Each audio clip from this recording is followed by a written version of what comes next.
আল্লাহ বললেন আমি দেয়ার মালিক, তুমি দাও, তুমি দিলে তোমার হাত আমি ভরে দেব। আল্লাহু আকবার।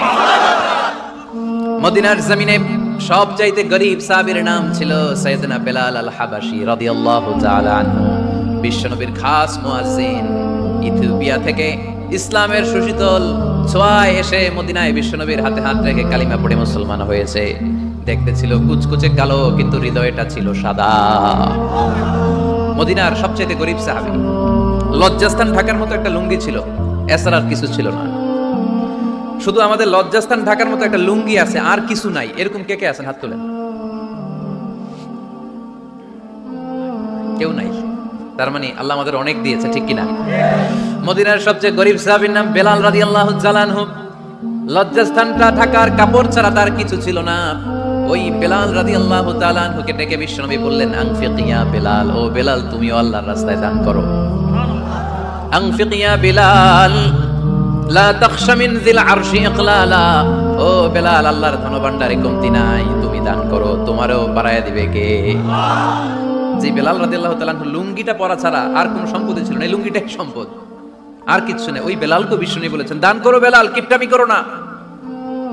যে রবের সন্তুষ্টির জন্য তুমি দান করবা, ওই রবের কোনো কমতি নাই, ঘাটতি নাই। গোটা বিশ্বের সবার সব ডিমান্ড পূরণ করে দিল, যার যত চাহিদা সব দিয়ে দিল, আমার আল্লাহর ধনভাণ্ডারের 1 ইঞ্চিও কমবে না।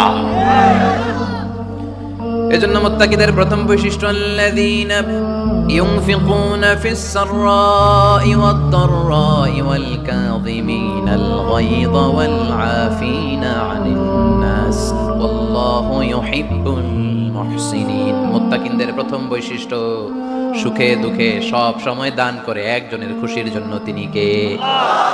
দান করলে যে আল্লাহ বাড়ায় দেয়, বিশ্বাস হয়? বিশ্বাস হয়? বাড়িয়ে দিবে আল্লাহ।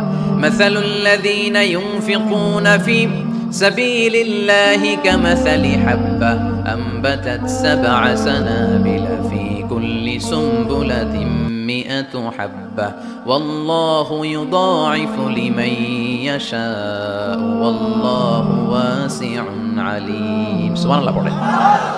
আল্লাহর রাস্তায় দানের দৃষ্টান্ত চারা গাছের মতো। যেই চারা গাছ রোপণ করে দিলে সেখান থেকে শীষ গজায় 7টা। ওই 7টা শীষ থেকে, প্রতিটা শীষ থেকে হয় শত শস্য দানা, মানে 700। আপনি 1 টাকা দান করলে আল্লাহ 7 গুণ, 100 গুণ থেকে 700 গুণ বাড়ায় দিবে। আল্লাহর প্রাচুর্যতার কোনো কমতি নাই, আল্লাহর ভান্ডারে কোনো ঘাটতি নাই, আছে? এজন্য দিতে হবে। কি করতে হবে? দিলে নতুন করে আসে, না দিলে আসে না। বিশ্বাস হয়?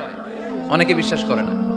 আল্লাহ বলেন, আনফিক ইয়া ইবনা আদম উনফিক আলাইক, এই বনি আদম দাও, দিলে আমিও দেব। অনেকে আমরা ধরে রাখি দেখে নতুন কিছু আসে না। আপনার হাতে 5 কেজির একটা বস্তা, তো এটা ধরে রাখলে আরেকটা নিতে পারবেন? এটা ফালাই দিলে না 10 কেজি ধরতে পারবেন? কথা কয় না? 5 কেজির এটা দিয়ে দেন, 20 কেজি আসবে। 20 কেজির ওইটা দিয়ে দেন, 40 কেজি আসবে। আর 5 কেজি ধরে রাখলে নতুন কিছু আসবে। আনফিক ইয়া ইবনা আদম উনফিক আলাইক, হে বনি আদম দান করো, তুমি দিলে আমি তোমারে দিব। সুবহানাল্লাহ পড়েন। তবে এই দানটা গোপনে হলে ভালো। প্রকাশ্যে দান করলেও আল্লাহ কবুল করে, কিন্তু গোপনে করলে বেশি খুশি হয় কে? গোপন দান আল্লাহ তাআলার রাগ আর ক্রোধ যদি আপনার উপর থেকে থাকে, গোপন দান আল্লাহর ক্রোধ আর রাগকে কমিয়ে দেয়। গোপন দান করলে আল্লাহ খুশি হয়ে যায়। আল্লাহর যদি কোনো রাগ, গোসা, ক্রোধ থাকে আপনার উপর, এটা কমে যাবে। 7 শ্রেণীর ব্যক্তিকে আল্লাহ তাআলা আরশের নিচে ছায়া দিবেন কিয়ামতের দিন, যেদিন সে ছায়া ছাড়া আর কোনো ছায়া থাকবে না।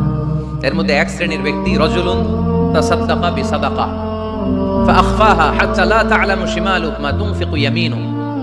1 শ্রেণীর ব্যক্তি, 7 শ্রেণীর মধ্যে 1 শ্রেণীর ব্যক্তি যারা আরশের নিচে ছায়া পাবে, যে ব্যক্তি গোপনে দান করে। কত গোপনে? ডান হাত কি দিছে, বাম হাত টের পায় নাই। তার মানে অনেক গোপনে দান করেছে। এই গোপনে দান করলে খুশি হয় কে? আল্লাকা সিররুন ইনদাল্লাহ বাইনাকা আনতা ওয়া বাইনাল্লাহ, আল্লাকা সাদাকাতুন তাখফা লা ইয়ালামুহা ইল্লাল্লাহ, আল্লাকা সিররুন ইনদাল্লাহ বাইনাকা আনতা ওয়া বাইনাল্লাহ, আল্লাকা সাদাকাতুন তাখফা লা ইয়ালামুহা ইল্লাল্লাহ। সুবহানাল্লাহ পড়েন। আল্লাকা সিররুন ইনদাল্লাহ, তোমার আর তোমার রবের মাঝে গোপন কোনো ডিলিংস আছে কি, যেটা তুমি আর তোমার রব শুধু জানো? তোমার জীবনে এমন গোপন দান আছে নাকি যেটা আল্লাহ ছাড়া কেউ দেখেনি? ওই দানগুলোরে পছন্দ করে কে? যারা দুনিয়ার বুকে সচ্ছল এবং অসচ্ছল অবস্থায় দান করে, কিয়ামতের দিন আমলনামা দেখে তারা অবাক হয়ে যাবে, বলবে আল্লাহ এত ভালো কাজ আমি দুনিয়ায় করি নাই, হয়তো এটা আমার আমলনামা নয়, ফেরেশতারা ভুল করে অন্যের আমলনামা আমাকে দিয়ে দিয়েছে। আল্লাহ বলবে না, আমার ফেরেশতারা ভুল করে না। ফেরেশতারা ভুল করে নাকি? তোমার আমলনামাই তোমার হাতে পৌঁছেছে। দানকারী বলবে আল্লাহ এত ভালো কাজ আমি করি নাই, কি করে এত আমলের পাহাড়? আল্লাহ বলবে ওই যে আমার খুশির জন্য, আমার ভালোবাসায় দুনিয়ার বুকে যে তুমি দান করেছো, ওই দানের সওয়াবটাকে পাহাড় পরিমাণ বড় করে আমি আল্লাহ নিজ দায়িত্বে তোর আমলনামায় ঢুকিয়ে দিয়েছি। সেই বুখারীর বর্ণনা, কামা ইউরাব্বি আহাদুকুম ফুলুয়াহু, তোমরা তোমাদের গাভী যেমনি পালো। বাছুর পালন কারা কারা দেখি লক্ষ্মীপুরে? মাশাআল্লাহ, অনেক গরু টরু আছে তো এলাকায়। ছাগল পালন কারা কারা? ওট পালন কারা কারা দেখি? ওট নাই। আল্লাহ রাসূল সাল্লাল্লাহু আলাইহি ওয়াসাল্লাম বললেন, তোমরা যেমনি ওটের বাচ্চা পালো, বাছুর পালো, পেলে পুষে যেমনি বড় করো, তোমার ওই ছোট্ট দান, ওই দানটা যেহেতু আমার খুশির জন্য দিয়েছিলা, ওইটারে আমি পালছি।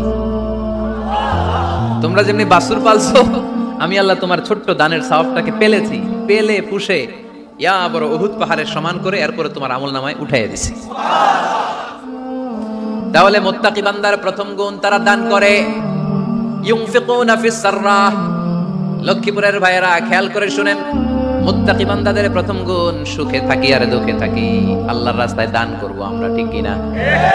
সর্বাবস্থায় দান করতে হবে। ফিস সাররা, সুখের সময়ও করব, ওয়া ফিদ দাররা, দুঃখের সময়ও করব।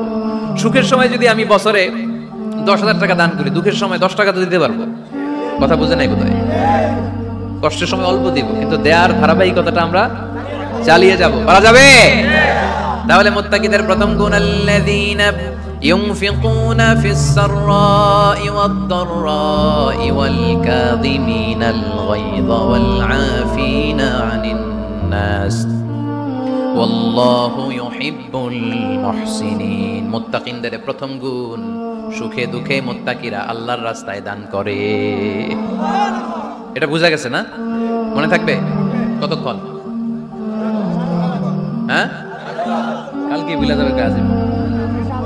হ্যাঁ, আজীবন মনে থাকবে? মনের কান দিয়ে শুনতে হবে এই গান।